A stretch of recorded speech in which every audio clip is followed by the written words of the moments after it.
SYN 717, Active Data Center with App Layering and AppV. In this presentation, we're going to walk you through a project we worked on last year where we set up active data centers and we implemented App Layering and AppV, and we'll kind of talk about that project.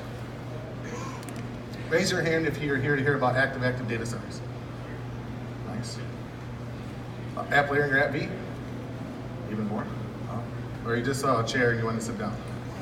All right, and there was one of you. Hi, I'm Craig Harmel. I'm a senior consulting engineer with information technology professionals out of Madison, Wisconsin. I've been in the IT field for over 20 years and like 18 of them in the Citrix industry. Hey everyone, my name is Noel. I am an independent consultant in Madison, Wisconsin. Been working with Citrix for 15 years, all the way back to the mid-frame days. So the project we worked on was for an insurance company with headquarters in Madison, Wisconsin. They're a government, Department of Defense, and Medicare contractor. So the basis of the project was a new contract. So they had slowly built up Citrix over the years. So they started with like 100 users, pushing out one single claims application. And over the last 5 years, they grew it up to about 1,000 users. Then they got this new contract and they decided they wanted to put all 800 of the new users in that contract, all on Citrix. They'd never done anything like that before. So they wanted a solution that was going to be fully fault tolerant. They wanted something that if users were on this platform, if something went wrong with their network, storage, compute, patch, the users could log out, log in, get the other data center, and not have any issues. Don't give away all of our design decisions yet. Right. So they gave us a second data center and they put two 40 gig links between them. So it was redundant links, 40 gigs, so it was like a flat network for the most part. And it had a sub 2 millisecond latency. And then the other design decision was it had to not only support the 800 new users, but it also had to support the existing 3,000 users that they already had. I mean, not all of them were in Citrix yet, but they had a push. They wanted to get the whole company into Citrix, and they wanted, if one side had a problem, it could support all 3,800 users. If the other side had a problem, it could support all 3,800 users without any performance degradation. So being the over-engineers that we were, we designed it to hold 7,000 users on each side. And we had to meet all of the CMS security requirements along the way. And if any of you are in that industry, you know how fun that is. And part of that push I talked about to get the existing 3,000 users in is they're looking to utilize Citrix to convert a lot of their in-house staff to be remote workers. For two reasons. One, to save some money by utilities and buildings, but the other one is to be competitive and not lose employees that can go work for a competitor and work remote.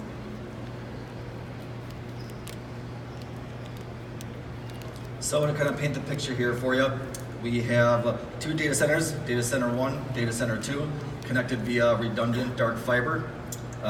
Data Center 1, all the hardware, host, networking, everything pretty much mirrored exactly over to Data Center 2. Data Center 1 currently has redundant WAN.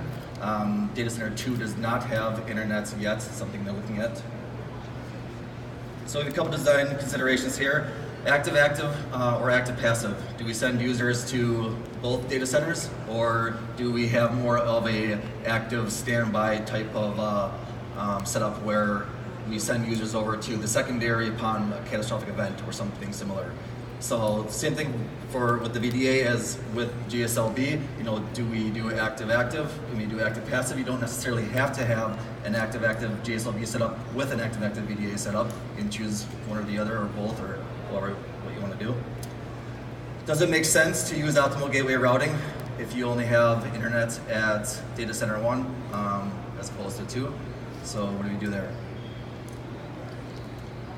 And for your Citrix site, do you set it up in a stretched format, or do you create two independent sites? We are certainly within our bandwidth and latency requirements to do a stretched setup, but setting up two independent sites offers additional pros as well. Traditionally, we're a PBS shop. Do we take this opportunity to introduce app layering, more of an image management approach that complements PBS, or should we just do what we already know best and just use PBS? What do we do for the non-global apps? You can do your normal back-end Zen app type way. Do you use AppV? Can you use elastic layering? What do we do there? And what do we do for the profiles and user data? Should they access that from one data center? Can we disperse that to both data centers? So we have our design decisions based on the client requirements. You know, the fully fault tolerant is kind of the main one here. And I just kind of wanted to point out that Citrix really does set us all up for success, you know, in the fact that we really can provide a custom, tailor-made solution based upon client use case and requirements. So having said that, we decided on 2 independent sites. The main focus here is 0 downtime for upgrades and site maintenance. We just didn't want to have to worry about, you know, losing a site database and being down. Kind of going with the phrase here, you know, one is done, 2 is 1, and we just didn't really want to put our eggs in one basket. We decided on active-active for the VDA, mainly here to prevent issues upon failover. You hear, you know, issues with people going from an active passive environment where they think the passive environment is running according to plan, but when they go to switch the users over, something happens, something isn't set up right, something failed. So we're really trying to avoid issues there. Right, we felt if users were always in both sides all the time, unless you were upgrading a side, you're not going to have the problem with failover. It's just, you know, the users don't care where they are, they just want it to work. Exactly. So we went down the active setup for GSLB. Turned out that our primary DNS product did not support DNS delegation, which is the main feature that's used for GSLB. So we're kind of stuck with an active passive setup for GSLB, but you know, this is just the access layer here. So you know, this is just where users are landing for NetScaler Gateway, for storefront. You know, we're still doing active-active for the VDA. Just wanted to point out here that, you know, being a CMS, you know, or being a government contracts, we deal with a lot of CMS requirements and security compliances. You know, with just implementing GSLB alone, because that leverages DNS and DNS delegation, there's 98 DNS STIGs that we had to implement, and these aren't, you know, just checkboxes here and there. These are, you know, designs or security measures built around auditing and really secure requirements. So what they really want to know is how long did you say it was going to take you to implement those? So I thought I could do everything in 2 to 3 weeks. How long did it take you? It took about 3 or 4 months. There's a lot of red tape in the government So space. for the 4 or 5 months it took him to do that, he just sat there and saying all day, I got 98 problems. It's all the ownership on me. Yep. So of course we decided on App Layering and AppV for the non-global apps. Craig will be talking more about that coming up. So we were using AppSense for our profile, so we stuck with AppSense there. We weren't using a feature called GeoSync. So GeoSync is a feature that came out recently that allows you to, the back end of AppSense is database related. So we have 2 separate AppSense environments at Data Center 1, Data Center 2. They're a single backend, that's where all their data is stored for profiles and policies. The GeoSync replication is a feature that's scheduled sync. So you set your time intervals of when you want to do the synchronizations between the 2. So your user 1 logs into Data Center 1 one day, sets up their Outlook settings, sets up their application settings. Next day it logs into Data Center 2, has everything. So could there be, you know, is there a problem sometimes when a user logs in between both data centers without a schedule sync happening? It's possible. We're working on fine-tuning those settings. So we are applying user policies via AppSense, much like WEM. AppSense applies it asynchronously and in a multi-threaded fashion, so you really get the added benefits of extremely fast logon times. We decided to apply the computer policies via group policy. This was just kind of more of a non-persistent type of issue, so it just seems to work a little bit better when you're applying those via group policy. So we really enjoy the resets and rollbacks feature for AppSense. So if a user's having problems with their profiles, you don't have to reset or rename the whole profile itself. You can pick parts of the profile, maybe an app's causing them issues, and instead of redoing everything, you can just redeploy that part of the profile itself. Also rollbacks, so you can choose to archive the profile and for however many days your storage can handle. So a user was working 5 days ago, but they come into you today and say it's not working, we'll just roll it back to that 5 days. We decided for active passive on the redirected folders. So each site or each data center has an active passive NAS nodes with the ability to replicate volumes across sites. So if there is a site level or data center level failure, we have those volumes and data at the second location. And we went active passive only because it was a hardware limitation of the current NAS. So I think in an ideal situation, you want to do active if it works, but in this one, it was a hardware limitation. That's correct. So sorry for the aggregation. This is really the magic that happens that allows the users to see the icons that are needed here. We want the load balance resources across controllers. So this allows you to see the unique icons that are published to each site, as well as aggregating together the duplicate icon names that provide the ability for a user to click on an icon on app or desktop that's named the same at both data centers, the ability to go to either one. All right, app layering. So we actually started with PBS because they currently had PBS. 6 months into the project, not quite 6 months into the project maybe, the main image died. Bad patches, couldn't rebuild it, couldn't fix it, so we had to rebuild. And it was about synergy last year. We had just spun up app layering in a test environment, so we thought, you know what, we still have 3 weeks before that's being production. Let's go all in on app layering. And it was a really good decision. A little risky, being a new technology that we hadn't used, but it worked out well. And we learned quite a few benefits along the way of app layering over the traditional PBS method, or MCS if you're using MCS. So we had 14 images. If you imagine 14 images, you'd have to update all day patching. Because of the CMS requirements. Per side too. Per side, right. So 14, 14, 28. And the CMS requirements that you have to apply all security patches within 7 days. So imagine one guy sitting there all day long going crazy applying patches in all these images. And the other patches have to be applied within 30 days. Right. Have to.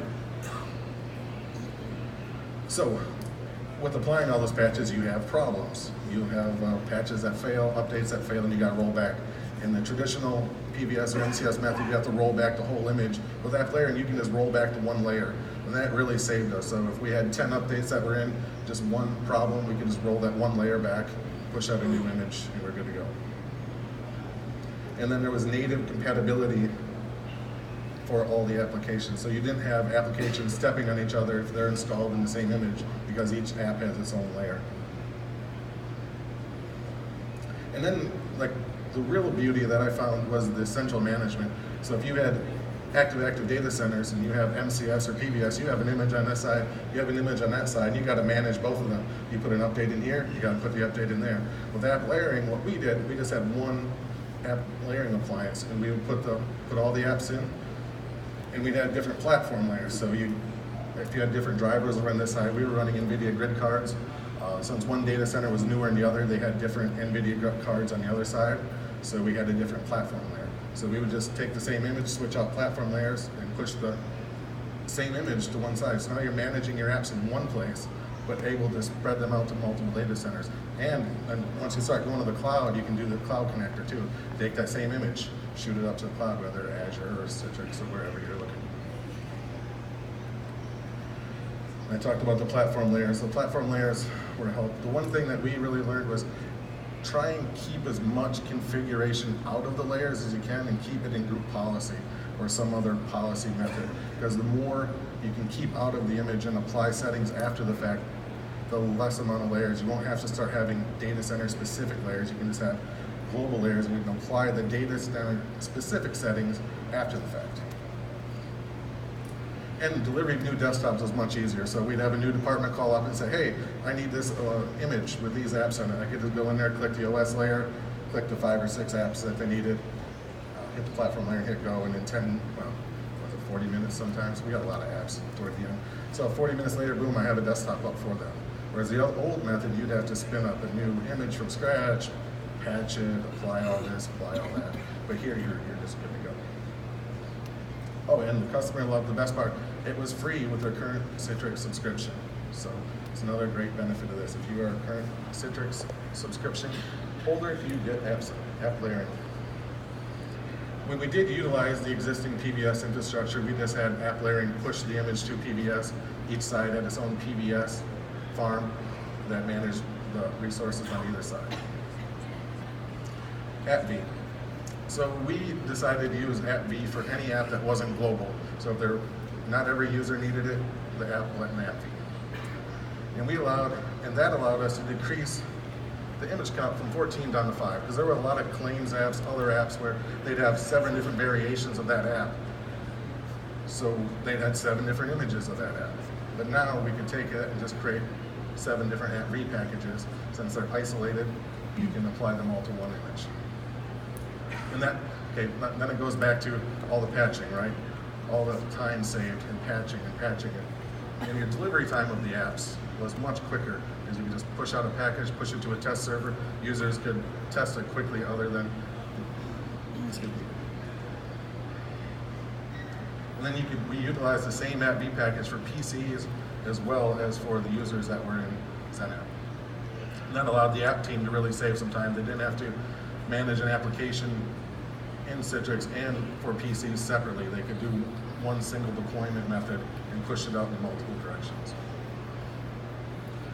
And then what we used in Citrix to deploy the packages was that AppV scheduler. Each data center had its own AppV scheduler deployment and AppV repository. Again, back to the whole, everything had to be fully redundant. So we took the AppV app, we pushed it to this data center, we pushed it to that data center. Both sides had a copy. And then AppV scheduler was on both sides and pushed those out to the users.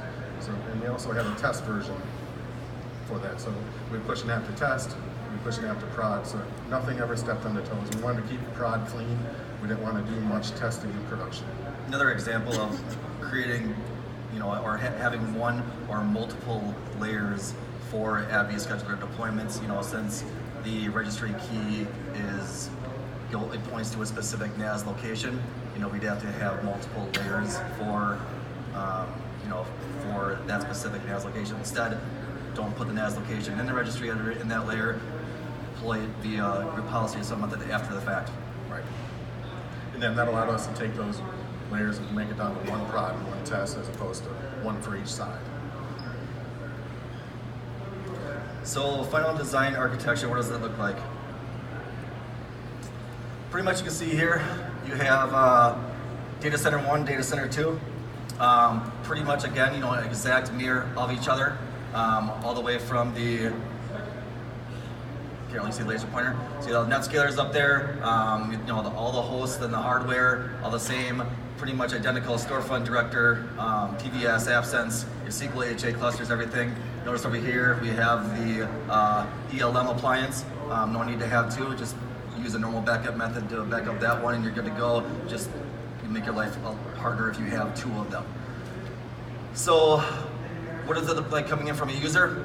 From the top bottom, user enters citrix.domain.com into their browser or wherever.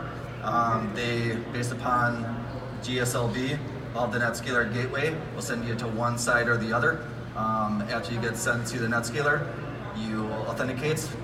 Credentials get passed through your storefront again, active, passive, whatever data center that is. Storefront takes care of doing the aggregation, of aggregating both sites, independent sites at each location. When a user clicks on a highly available link based upon the maintenance mode of the delivery group or the VDA, and also the load index of the VDAs, will route you appropriately to whatever one's available and less loaded. So there are some key takeaways here. Security, security, security. Wait, I think there was 4 securities. You missed it. Security. Make sure you allot yourself enough time here in the HIPAA space, government space, GDPR, whatever you're doing. Just make sure you allot yourself enough time here. So use import-export scripts for the initial secondary site configuration. Pretty much, you want each site to be an exact mirror of each other. If they're not, it could be providing a different experience for the user. So you really want to try to get them to be as identical as possible. So perform your checks and balances as you go along after your initial site creation. You're bound to change a policy, tweak an app. If you don't have a checks and balances via PowerShell script or something, you could end up with sites that are have an uppercase letter here, but then they have another icon with a lowercase letter. So make sure you have some sort of checks and balances in place. We ran into some problems there because we didn't have proper checks and balances where someone, one of us, You said we. accidentally pushed out an image to one side that didn't have an app that the other side had. So the 400 users that were looking for it on this side all called us up and complained. I mean, I didn't care, I didn't use the app, but apparently it was a big deal. So for app layering, maintain one image. Both data centers possible. We kind of explain that. It's just a little bit easier to maintain. Carefully track your changes in app layering. So app layering does do a good job at auditing any configuration of the layer, layer changes to the image itself. It tracks those. But if you want to see what kind of environment you were in, 2 months prior, it's hard going through all those auditing logs and figure this stuff out. So we created an Excel spreadsheet that basically, I wish I had a picture of it, but basically just listed the images that we deployed. We actually gave the images ourselves a version. So based upon that version, we said that it included this app layer, that of this version, this app layer of that version, here's the version of the platform layer and OS layer, and then we were able to say, when this went in, kind of just use that to help us determine where we were at what point in time with what stable image. So we like to use a tick-tock approach when making changes. Basically, this involves there needing to be an update or a change made to a side. You put that side, you don't have to put the whole data center in maintenance mode if you don't want to. You can just, if you're just updating a desktop or whatever, you just put that side or that desktop in maintenance mode. Perform your changes. Use VDA tagging to send a few users over there to confirm that those changes are good. And then open the floodgates up, put the other side in maintenance mode, and that way you're transitioning users from one side to the other, and you provide yourself an easy way to roll back in a stable fashion. You can see us again Thursday, 3:30, right around the corner in Theater 2. Does anybody have any questions? Hang on, I have a mic. Where are we going?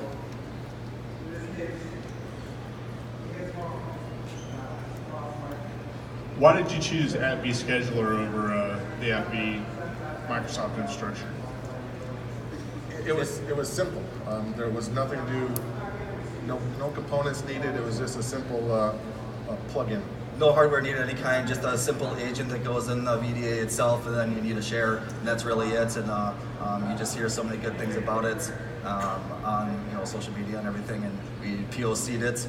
And at first we were kind of deploying them with custom-made PowerShell scripts. We tried Studio method, just wasn't working for us, and we ended up on the AppV scheduler. But my question's similar. Why AppV over Elastic Layering? Well, that goes back to what I said. We didn't start with app layering. We started with PBS. So it was PBS and AppV. And then we did test elastic layers, but we never really vetted them out. We had a problem with one claims app, and the timing on something went from 3 seconds to 8 seconds. We couldn't figure it out, so we just stuck with that.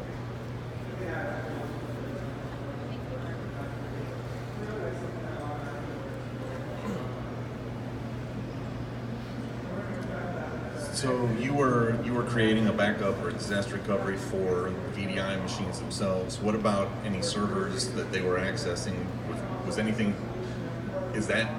Are the application servers also redundant, or was that not part of what you guys needed to cover? Yeah, that wasn't part of our scope. So there was only one set of application servers.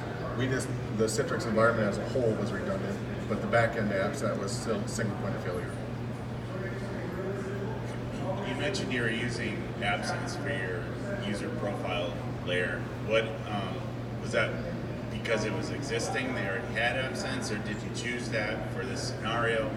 And if they already had it, or if you didn't have Absence, Right. They already had it. they already had it.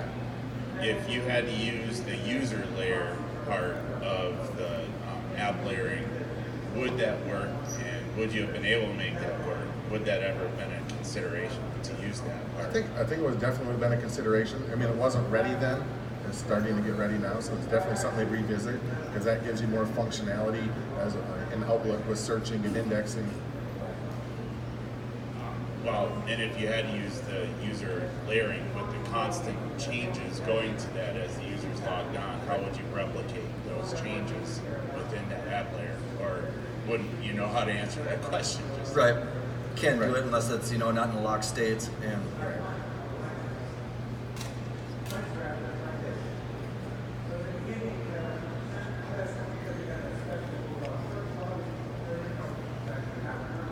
When there were discussions of the other data center, was there any discussions of moving it to the cloud and doing active-active?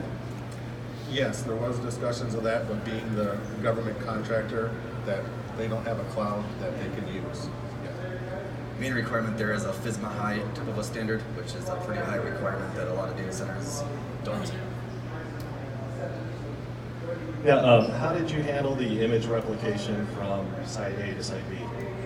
So the app layering appliance is just on one side, but basically there's connectors that you apply to the app layering appliance, and that replicates to both PBS farms. So you have one image that you're going to be deploying to multiple data centers. You have connectors for each data center. You just simply right-click the image and say publish, and it will go to the one that you choose.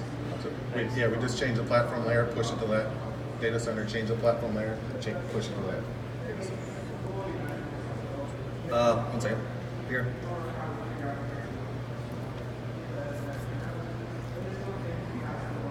So did you work with 2 PBS farms?